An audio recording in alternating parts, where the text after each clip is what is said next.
Hi students, நம்ம இன்றைக்கி பார்க்க போகிற டாபிக் வந்து நான் இது வரைக்கும் உங்களுக்கு வந்து ஸ்டடி பிளானில் வந்து மேக்ஸ், சயின்ஸ், சோசியல் தான் போட்டிருக்கேன். ஸோ இப்போ வந்து உங்களுக்கு ரிவிஷன் எக்ஸாம்லாம் ஸ்டார்ட் ஆகுது. அதுவும் இல்லாமல் நிறைய பேர் வந்து தமிழுக்கு எப்படி இது பண்ணுறது அதுக்கும் கொஞ்சம் போடுங்க அப்படி சொல்லி கேட்டிருந்தாங்க. ஸோ இப்போ அதுக்காக தான் நான் இது பண்ண போகிறேன்.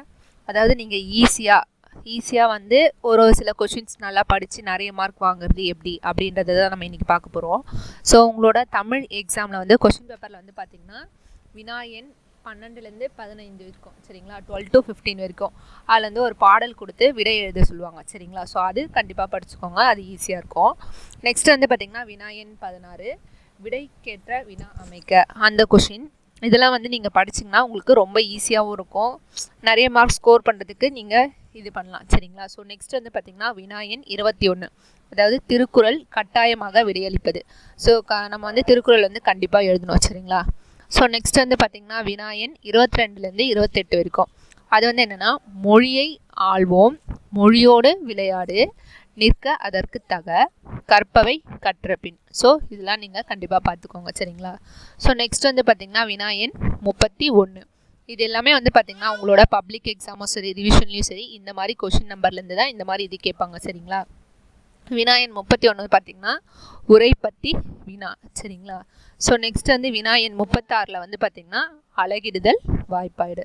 ஸோ இதிலலாம் வந்து என்னென்னா நீங்கள் ஈஸியாக வந்து ஸ்கோர் பண்ணலாம், நிறைய மார்க் எடுக்கலாம். ஸோ அதுக்காக தான் இதெல்லாம் கொடுத்துருக்கேன் உங்களுக்கு. நெக்ஸ்ட்டு வினாயன் 38 இதில் வந்து பார்த்திங்கன்னா இலக்கிய நயம் பாராட்டல். ஸோ நெக்ஸ்ட் வந்து பார்த்திங்கன்னா வினாயன் 39 விண்ணப்பம். விண்ணப்பத்தில் வந்து பார்த்திங்கன்னா என்னென்ன கேட்பாங்கன்னா சூழல், பிரச்சனை, தீர்வு சரியாக எழுத பயிற்சி பெறுக. ஸோ நம்ம விண்ணப்பம்லாம் வந்து பார்த்திங்கன்னா நீங்கள் கரெக்டாக எழுதுனீங்கனாலே ஓரளவுக்கு ஃபுல் மார்க் கொடுத்துருக்காங்க. அதில் உள்ளே இருக்க அந்த நீங்கள் எழுதுகிற அந்த வார்த்தைகளை விட நீங்கள் அந்த விண்ணப்பம்னா எப்படி இருக்கும்ன்ற ஃபார்மேட் கரெக்டாக எழுதினாலே ஓரளவுக்கு மார்க் கொடுத்துருவாங்க, சரிங்களா. ஸோ நெக்ஸ்ட் வந்து வினாயன் 40 அதில் வந்து பார்த்திங்கன்னா படம் உணர்த்துவது. ஒரு பிக்சர் கொடுத்துட்டு அதுலேருந்து நீங்கள் உங்களுக்கு என்ன புரியுதுனோ அதை எழுதுவீங்க. ஸோ அதுவும் நல்லா வந்து ஓரளவுக்கு பார்த்துக்கோங்க. ஸோ அதுலலாம் வந்து பார்த்திங்கன்னா கவிதை மாதிரிலாம் எழுதுனீங்கன்னா இந்த மாதிரி டிஃப்ரெண்ட்டாக, எப்போயுமே நார்மலாக ஸ்டோரி மாதிரி எழுதாமல் டிஃப்ரெண்ட்டாக நீங்கள் எதனா எழுதுனீங்கன்னா ஸோ உடனே மார்க் நிறைய போடுவாங்க, சரிங்களா. ஸோ ஃபுல் மார்க் தரதுக்கு நிறைய வாய்ப்பு இருக்குது. நெக்ஸ்ட் வந்து பார்த்திங்கன்னா வினாயன் 41 படிவம் நிரப்புவது.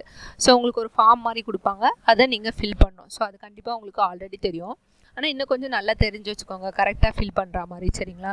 ஸோ நெக்ஸ்ட் வந்து வினாயன் 42 மொழி பெயர்க்க.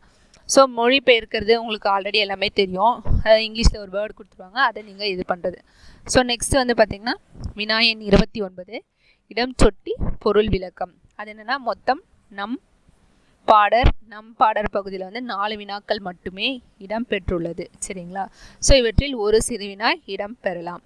ஸோ இதுலேருந்து எதனா ஒரு கொஷின் கேட்பாங்களாம், சரிங்களா. ஸோ இப்போ நீங்கள் இதில் இருக்கிற எல்லாமே வந்து ப்ராக்டிஸ் பண்ணணும். ஸோ நைட்லேயோ இல்லை உங்கள் ஸ்கூல்லையோ மிஸ்ஸெலாம் கேட்கும் போது எழுதுலையோ எதனா ப்ராக்டிஸ் பண்ணிங்கன்னா உங்களுக்கு ரொம்ப ஈஸியாக இருக்கும் அப்படின்னு சொல்லி சொல்கிறாங்க.